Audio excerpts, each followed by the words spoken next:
내란 특검 수사가 시작되고 윤석열 전 대통령과 특검팀은 출석 여부를 두고 여전히 기싸움을 좀 벌이고 있습니다. 그리고 오늘은 김건희 특검, 최혜병 특검이 현판식을 갖고 본격적인 수사에 착수한 날이기도 합니다. 지금까지 내란 특검의 진행 상황, 그리고 앞으로 있을 김건희 특검, 최혜병 특검에서의 주목할 포인트는 뭔지 민주당의 윤건영 의원과 좀 이야기를 나눠보겠습니다. 의원님 안녕하세요. 네, 구로울의 윤건영입니다. 저 윤석열 전 대통령 특검 출석하는 거 가지고 이제 특검팀하고 피의자인 윤석열 전 대통령하고 이제 충돌이 좀 있는데, 네. 또 이제 어제 이제 불응했고 내일이 저 마지막이 아니라 2차 네. 소환 통보일입니다. 그런데 시각을 가지고도 네. 난 양측에 기싸움이 좀 있어요. 만약에 특검이 정한 게 내일 아침 9시거든요. 그때 윤석열 전 대통령이 출석하지 않으면, 그러면 특검팀은 바로 체포영장 청구해야 된다, 이렇게 보십니까? 아, 죄송합니다. 5일입니다. 5일. 죄송해요. 내일이 아니라 5일. 예. 당연한 이야기고요. 두 번 이야기하면 입이 아픈 이야기라고 생각합니다. 애초에 법원이 체포영장 기각 사유가 특검 수사 잘 받겠다라고 해서 기각시킨 거 아니에요? 근데 한 번만 받고 두 번은 안 받겠다? 그럼 더 이상 봐주면 안 되고요. 저는 애시당초 윤석열 씨가 석방된 것 자체가 문제입니다. 어떻게 불법 내란의 주동자가 버젓이 풀려서 돌아다닙니까? 지시받고 내란에 가담했던 자들은 다 구속돼 있는데 지시한 사람이 자유를 얻는다? 내란 수괴가 아무런 죄가 없이 버젓이 대한민국을 활보하고 다니면 대한민국의 미결수 중에 누가 구치소에 남아 있겠습니까? 한 명도 남아 있을 수가 없죠. 저는 윤석열 씨 구속이야말로 내란을 끝내고 일상으로 회복하는 첫 걸음이라고 생각합니다. 그러면 의원님의 주장은 이번에 이제 5일 이제 수사를 하면 뭐 한 번 더 할지 모르겠는데 바로 윤석열 전 대통령이 스스로 출석해서 조사를 받더라도 바로 사전 구속영장 쳐야 된다, 이런 말씀이신 거죠? 죄가 너무나 중하기 때문에 저는 구속은 당연한 거라고 생각합니다. 더 이상 봐줄 일이 아니라고 생각하고, 그런 와중에 특검 수사까지 이리저리 피한다면 당연히 구속을 해야죠. 아니 근데 의원님, 이제 이거 윤석열 전 대통령 속내를 정확히 저희가 알 수는 없는데 아예 출석 안 하겠다는 것도 아니고 한번 했잖아요. 이번에도 하긴 하겠다는 건데 날짜, 그다음부터 시간을 가지고 난 9시 싫어 10시 이거 얘기하거든요. 그걸 출석 날짜나 시각 가지고 자꾸 이제 특검팀하고 부딪히는 의도는 어디 있다고 보세요? 저는 재판 진행 과정에 절차적 흠집을 만들어 두겠다라는 걸로 보여져요.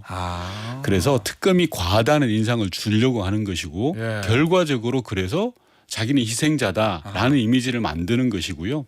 두 번째로는 실리적으로 시간 끌게 하는 겁니다. 왜냐하면 특검은 활동 시한이 정해져 있지 않습니까? 맞아요. 시간이 끌면 끌수록 피의자 윤석열에게 도움이 된다라고 보는 겁니다. 쉽게 말해서 침대 조사 받겠다는 거고요. 결과적으로 얄팍하게 머리 쓰는 거 아닙니까? 평생을 검사로서 살아왔던 분이, 그리고 대한민국의 대통령을 했던 사람이 특검 수사를 거부하는 데 급급하는 거 아닙니까?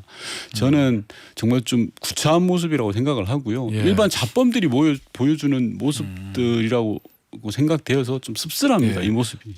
의원님, 어차피 지금 내란죄에 대해서는 수사 다 끝났고 이제 재판에 진행 중이니까 특검에서 그거를 또 추사해서 기소는 못 하잖아요. 추가 기소해야죠. 내란죄에 대해서. 내란 자체, 내란 죄명으로. 그렇죠. 이제 그러니까 죄명 자체라면 내란죄는 안 되고 제일 중요한 건 외환죄인데. 맞습니다. 죄명으로 보면. 오늘 아침 동아일보가 단독으로 지금 보도를 했는데 그 핵심 내용을 보면 내란 특검팀이 현역 장교의 녹취록을 확보했는데, 이 현역 장교가 뭐라고 그랬냐면 김용대 드론 작전 사령관으로부터 10월과 11일 평양에 무인기 보낸 거는 V의 지시라고 들었다. 요 워딩에 담겨 있는 녹취록이 있다는 거거든요. 근데 이게 얼마 전에 민주당의 박선원 의원이 얘기했던 제보를 받았다는 내용하고 좀 동일한 내용인, 거의 맞습니다. 유사한 내용인데. 결이 같은 거고요. 저희가 박선원 의원이나 전화 국정조사를 같이 했는데 가장 아쉬웠던 것 중에 하나가 외환죄입니다. 이게 분명하게 정황은 차고 넘쳤어요. 그런데 진술과 자료 제출을 안 하는 겁니다. 심정은 확실했는데 입증할 만한 것들을 다 자료를 안 내놔요. 그리고 국가 기밀이라고 말을 못 하겠다라고 하고 있었고, 이제서야 조금씩 진실이 드러나는 것 같은데 제가 겪었던 사례 한 가지만 말씀드리면 조금 전에 말씀하셨던 것처럼 24년 10월에 11월에 평양으로 무인기를 보내잖아요. 연천에서 우리군 무인기가 추락을 합니다. 그 당시에 당시 경찰이 초동 수사를 해서 사진을 찍어놔요. 근데 곧바로 군에서 와서 그 모든 것들을 다 가져갑니다. 그래서 제가 경찰에게 야 우리 군의 무인기 사진을 제출해 달라고 했더니 결사코 못하겠다고 하는 거예요. 위에서 막는다. 예. 그래서 제가 열람을 해봤거든요. 어허.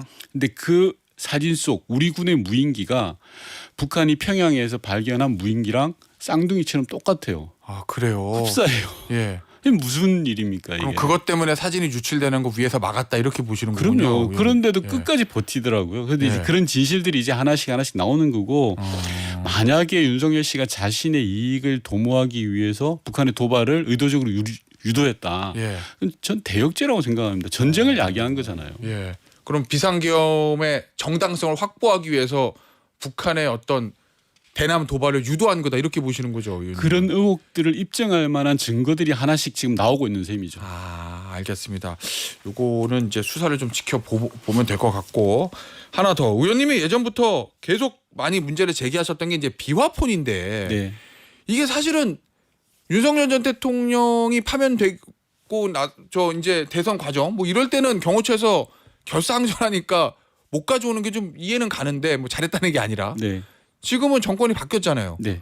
그러면은 그거 비화폰 확보하는 거는 쉬울 것 같은데 아직도 확보를 못 하고 있는 거 왜 그런 겁니까? 김용현 전 장관의 비화폰이요? 정말 답답한 부분이고요. 제가 12월 3일 불법 내란 이후에 노래를 부른 게 비화폰입니다. 네 맞아요. 왜냐하면 윤석열과 김용현은 내란을 준비하면서 비화폰을 일종의 표식처럼 사용했습니다. 내란의 네. 가담자들에게 비화폰을 전달하면서 야, 이걸로 소통하자. 예. 이게 우리의 증표다라고 했던 거거든요. 증표? 한마디로 비화폰은 내란의 지도이자 블랙박스예요. 예. 그런데 핵심 용의자 피의자인 김용현의 비화폰을 아직도 확보를 못했다. 검찰이 수사를 안 한 겁니다. 이 검찰 수사 허점인 거예요. 예. 경찰은 공무집행 방해하고 증거인멸을 조사하기 때문에 비화폰 영장을 청구하기가 대단히 제한적이에요. 제명 자체가. 제명 자체가. 예. 그런데 검찰이 내란죄를 수사했잖아요. 예. 그럼 당연히 검찰이 했어야 돼요. 아하. 근데 아직까지도 안 하고 있고 예. 제가 확인한 바에 따르면 김용현의 비화폰은 봉인된 상태로 여전히 경호처에 있다라는 거 아닙니까? 경호처에. 예. 아니 근데 의원님 대통령 바뀌었잖아요. 예. 그러면은 대통령이 지시해서 이미 제출 형태로라도 트럭컴 팀에 줄 수 있는 거 아니에요? 그 특검이 자료요청을 해야죠. 근데 특검도 안 하고 있다는 말씀. 지금 제가 언론에 보도되는 모르겠습니다. 내적으로 내밀하게 뭐 자료 요청을 해서 받았는지는 모르겠습니다만 예. 언론에 보도된 상으로는 아직까지 그런 내용은 없습니다. 알겠습니다. 그럼 특검이 이거를 영장을 치거나 당연하죠. 이미 제출 압수수색 영장을 청구를 하거나 아니면은 예. 이미 제출 요구를 좀 하거나. 그렇죠. 이미 제출 요구가 들어오면은 이재명 대통령은 지시할 거잖아요. 경호처에서 당연히 하겠죠. 경호처가 가지고 있으니까. 예, 알겠습니다. 자, 그런데 이 비화폰이 그렇게 중요한 이유는 뭡니까? 의원님이 여기 계속 문제를 제기하시는 근본적인 이유는 어디에 있을까요? 비화폰은 통화 내용이 남지는 않습니다. 맞아요. 근데 통화 내역이 남아 있죠. 예. 그리고 문자 내역이 남아 있습니다. 즉 제가 진행자랑 무슨 예, 일을 맞아요. 도모하려고 한다고 하면 예. 전화를 막 했을 거 아닙니까? 맞아요. 그럼 언제 전화를 하고 언제 통화를 하고 언제 문자를 주고받은 게 있으면 하나의 그림이 맞춰지는 겁니다. 내용은 모르지만 내용은 불러서 조사를 해봐야 되겠지만 예. 야, 이 사람들이 어떤 네트워크를 가지고 연관관계가 있고 언제부터 시작했다라는 게 드러나는 아주 중요한 단서가 되는 겁니다. 알겠습니다. 그러면은 비화폰을 가지고 통화했던 사람들이 그래도 이 내란죄 공범으로 볼 수도 있다 이런 당연한 걱정이신 거예요? 이야기입니다. 내란 직후에 있었던 안가해동, 예. 안가해동을 앞두고 안가해동 멤버들하고 윤석열 씨가 집중적으로 통화를 하거든요. 예. 그 말은 뭡니까? 그럼 안가에 갔던 사람한테 미션을 부여한 거 아닙니까? 거기서부터 수사를 시작해야죠. 예, 알겠습니다. 자 그리고 또 의원님이 예전부터 문제를 많이 제기하셨던 게 이제 관저 한남동 관저 네. 이거거든요. 그런데 거기에 경호처 예산으로 지은 건물이 있다. 그러니까 유령 일종의- 건물이죠. 예, 유령 미등기 건물인데 예, 예. 저 골프 연습장으로 사용된 것 같다라는 그런 얘기입니다. 그런데 네. 그게 당시 저 대통령실의 예산이 부족해서 당시 경호처장이었던 김용현 전 장관의 지시로 경호처 예산으로 지어진 건물이다. 요거는 좀 확인된 거죠. 윤석열 정권은 계속 부인하고 있었죠. 예. 이게 한남동 관저가요. 저는 그 자체가 작은 윤석열 정권이라고 봅니다. 축소판. 관저가요? 예, 왜냐하면 예. 모든 절차는 무시됐고요. 권력은 사사롭게 사용됐고요. 온갖 불법이 난무했던 게 한남동 관저입니다. 유령 건물 하나만 제가 오늘 완벽하게 해석을 해드릴 것 같은데 우선 유령 건물 자체가 골프 연습 시설이라는 게 팩트로 드러났죠. 근데 이제까지 예. 윤석열 정권은 창고였다. 아니면 경호시설이었다라고 계속 거짓말을 했어요. 근데 이번에 예. 명확하게 드러나 버린 거죠. KBS 보도에서 맞습니다. 보도했던 그 도면이요. 도면에 보면 예. 골프 연습 시설이라고 명확하게 돼 있습니다. 예. 두 번째로는 유령 건물을 경호처 예산 1억 3천으로 지었다라고 저에게 보고를 했거든요. 예. 그게 불법입니다. 왜냐하면 예. 골프 연습 시설은 경호 시설이 될 수가 없어요. 그렇지 않습니까? 경호 시설과 골프 연습 시설은 좀 안 맞긴 하죠. 100번 양보해서 골프 연습 시설을 지으려면 대통령실 예산으로 지어야 됩니다. 예. 경호실 예산을 쓰면 안 되는 겁니다. 아하. 비근한 예로 최근에 논란이 됐던 개수영장과 관련해서 예. 경호처는 절대 자기 예산으로 지었다고 하지 않습니다. 예. 이처럼 결과적으로 김용 의원이 윤석열에게 잘 보이려고 줬던 뇌물에 가까운 겁니다. 써야 될 예산이 아닌데도 썼기 때문에. 예. 세 번째, 유령 건물은 이중 계약 또는 이면 계약의 의혹이 굉장히 많습니다. 왜요? 왜냐하면 예. 계약서상으로는 1억 3천 공사거든요. 예. 그런데 실제로는 훨씬 돈이 더 많이 들어갔다는 겁니다. 골프 연습 시설을 만드는데. 그렇게 많이 들어가나? 네. 예. 정황정보도 제가 제보받은 게 있습니다. 따라서 예. 이면 계약 또는 이중 계약을 해서 부족한 부분을 메꿔줬다라는 제보를 받았습니다. 업자한테요. 예. 혹시 의원님 그 업자가 그냥 예를 들면 뭐 그냥 뭐 우리 저 경쟁 입찰한 게 아니라 뭐 수의 계약하거나 뭔가 특정인과 관계 있는 업체 뭐 이런 데인가요? 그렇습니다. 정말요? 그리고 네 번째 이면 계약과 이중 계약을 통해서 예산을 누가 조달했을 거 아닙니까? 그러면 1억 3천인데 돈은 훨씬 더 많이 들었으니까 예. 그 돈이 어디서 왔냐는 거는 지금 크게 세 가지로 의심을 하고 있습니다. 아하. 첫 번째가 국정원 또는 경호처의 특활비. 예. 이게 꼬리가 없는 돈이니까요. 예. 두 번째가 시공사가 현대건설입니다. 현대건설이 하청을 줬지만 예. 현대건설을 윽박질러서 팔을 비틀어서 만들었을 가능성이 있습니다. 쉽게 말하면 대기업한테 예. 경호처가.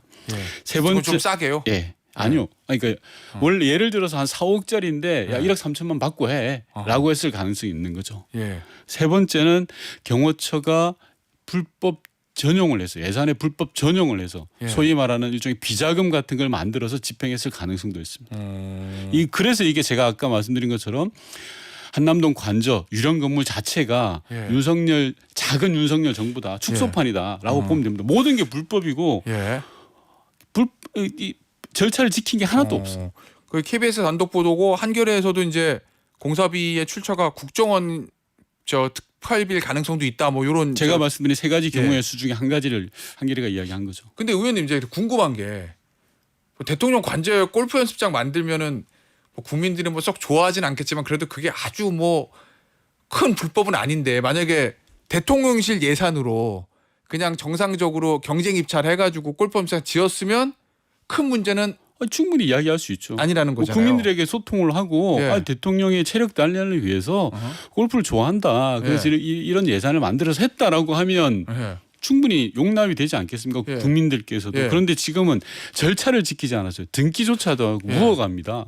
두 번째는 예산을 다른 곳에서 전용했다는 겁니다. 써서는 안 되는 경호처 예산을 쓴 거죠. 사실상의 뇌물인 거죠. 예. 그리고 세 번째는 예산이 부족한 걸 다른 곳에서 부정한 방법으로 돈을 마련해서 집행을 했다라는 거죠. 근데 의원님 궁금한 게 그 이제 말씀하신 대로 그냥 절차대로 했으면 골프 연습장 거 그렇게 뭐 크게 욕 먹을 것도 아닌데 그래도 욕은 좀 먹어야죠. 네. 그죠? 그게 욕을 안 먹을 짓은 좋아는 안 했겠지만 국민들이 예.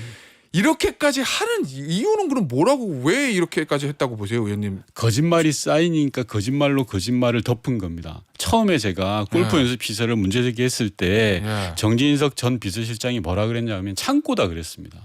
제가 아는데요. 가봤어요. 저한테 그랬어요. 의원님 안 와보셨잖아요. 전 가봤는데 예전에. 예. 그건 창고예요. 라고 했고 제가 다음에 경호처장을 다시 또 혼을 내니까 죄송한데 그건 경호시설이에요라고 이야기합니다. 거짓말을 하다 보니까 거짓말이 거짓말을 낳고 예. 의혹이 더 커지는 겁니다. 아니 그리고 일부 보도 보니까 또 공사비 못 받았다는 인테리어 업체도 있다는 것 같은데 이거는 무슨 얘기입니까? 그러니까 모든 문제의 출발점이 용산 이전에 있습니다. 무리하고 조속적인 이전을 하다 보니까 문제가 생기는 건데요. 예. 무리한 이전을 하다 보니까 예산이 부처에 없지 않습니까? 예. 그러다 보니까 이곳저곳에서 예산을 끌어온 거예요. 행안부 예산도 막 끌어왔어요. 심지어 열심히 일하는 공무원들 출퇴근 버스 있잖아요. 그 예산까지 전용해서 한남동 관제에 박은 겁니다. 두 번째는 그런 무허가 업체를 시공업체로 정하다 보니까 엎친 데 덮친 격으로 문제가 더 커진 거예요. 그리고 세 번째 이것도 문제인데 경호처의 부당한 관행이 한몫한 겁니다. 관행이요? 경호처는 업무 특성상 한 업체랑 오랜 기간을 해왔어요. 뭐 그럴 것 같아요. 왜냐 보안을 유지해야 뭐 되니까. 그럴 수 있겠죠. 그러다 보니까 비합리적이고 비상식적인 방법의 계약을 체결하기도 하고 그게 쭉 누적돼 왔던 것 같아요. 그러면은 한남동 관저 또 용산 이전을 졸속으로 하니까 예산이 부족하니까 그러니까 대통령실 예산으로 골프 연습장 할 돈은 없고 네. 그러는 경호처 예산 또는 국정원 특활비를 끌어다 썼다 이런 말씀이시군요. 그렇죠. 그런데다가 무자격 업체를 세워놓으니까 돈이 더 들어가는 거죠. 그죠. 공사 네. 잘못되면은 또 저 하자 보수하고 네. 해야 되니까 이런 말씀이시구나. 예, 알겠습니다. 요것도 그러면 이제 특검에서 수사해야 된다고 보세요? 맞습니다. 이거는 김건희 특검의 수사 대상입니다. 그래서 김건희 특검이요? 예, 한남동 관저 의혹과 관련해서는 예. 네, 그래서 알겠습니다. 예, 알겠습니다. 그럼 김건희 특검을 좀 지켜보도록 하고 의원님 이런 말씀하셨더라고요. 내란 수사의 핵심 방향은 검찰이 쳐둔 가두리를 벗어나야 된다. 검찰도 내란에 연루되어 있다. 이건 어떤 의미세요? 검찰이 내란의 핵심 피의 대상자죠. 왜냐하면요. 예. 잘 생각해 보십시오. 불법 내란을 수사할 때 초기 국면을 보시면 검찰과 경찰이 굉장히 갈등을 일으킵니다. 수사의 주도권을 놓고. 예. 그렇지 않습니까? 예, 그러다가 어느 날 갑자기 김용현이 자기 발로 검찰로 걸어가면서 검찰이 주도권을 쥡니다. 예. 당시에 초기에 검찰이 그려놓은 그림 그대로 쭉 진행됐다라는 게 제가 주장하는 가두리 수사라는 겁니다. 단적인 예가 검찰 출신인 민정수석 그리고 어제 퇴임의사를 밝힌 총장 심우정 총장 조사 제대로 안 받았습니다. 그리고 언론사 단전단수 지시를 이행했던 이상민 전 장관 조사 제대로 안 했거든요. 이런 부분들이 검찰 가두리 밖에 있는 수사 대상인 겁니다. 그래서 이번 특검은 검찰이 쳐놓은 그 벽을 넘어서야 되는 겁니다. 초기에 검찰이 자기네들 빠져나가기 위해서 끊어놓은 선 이걸 넘어서는 게 특검의 역할이라고 생각합니다. 알겠습니다. 마지막 질문 될 것 같은데요. 계엄 선포문 2번 작성했다는 이제 보도가 있었어요. 네. 총리하고 대통령 비서실하고. 예, 이건 왜 그랬다고 보세요? 뻔한 거죠. 증거 조작한 거 아닙니까? 불법 내란의 근거가 없으니 사후에 그 근거를 만들어 놓자라고 대통령실과 총리가 담합해서 정말 중범죄를 저지른 거죠. 저는 정말 어떻게 그렇게 범죄를 저질러 놓고 대선에 출마해가지고 국민들에게 한덕수 전 총리가 표를 달라고 했는지 정말 그 멘탈 정신세계 이해가 안 됩니다. 한덕수 총리도 내란 특검의 주 당연히 피의자다. 피해자입니다. 왜냐하면 증거를 조작한 거 아닙니까? 물론 그걸 나중에 뭐 파쇄했다고는 합니다만 증거 조작에 가담했던 거잖아요. 적극적으로. 이런 부분들이 내란 특검에서 밝혀야 될 부분입니다. 알겠습니다. 의원님 오늘 인터뷰는요 여기서 마무리하도록 하겠습니다. 지금까지 더불어민주당 윤건영 의원이었습니다. 의원님 감사합니다. 네.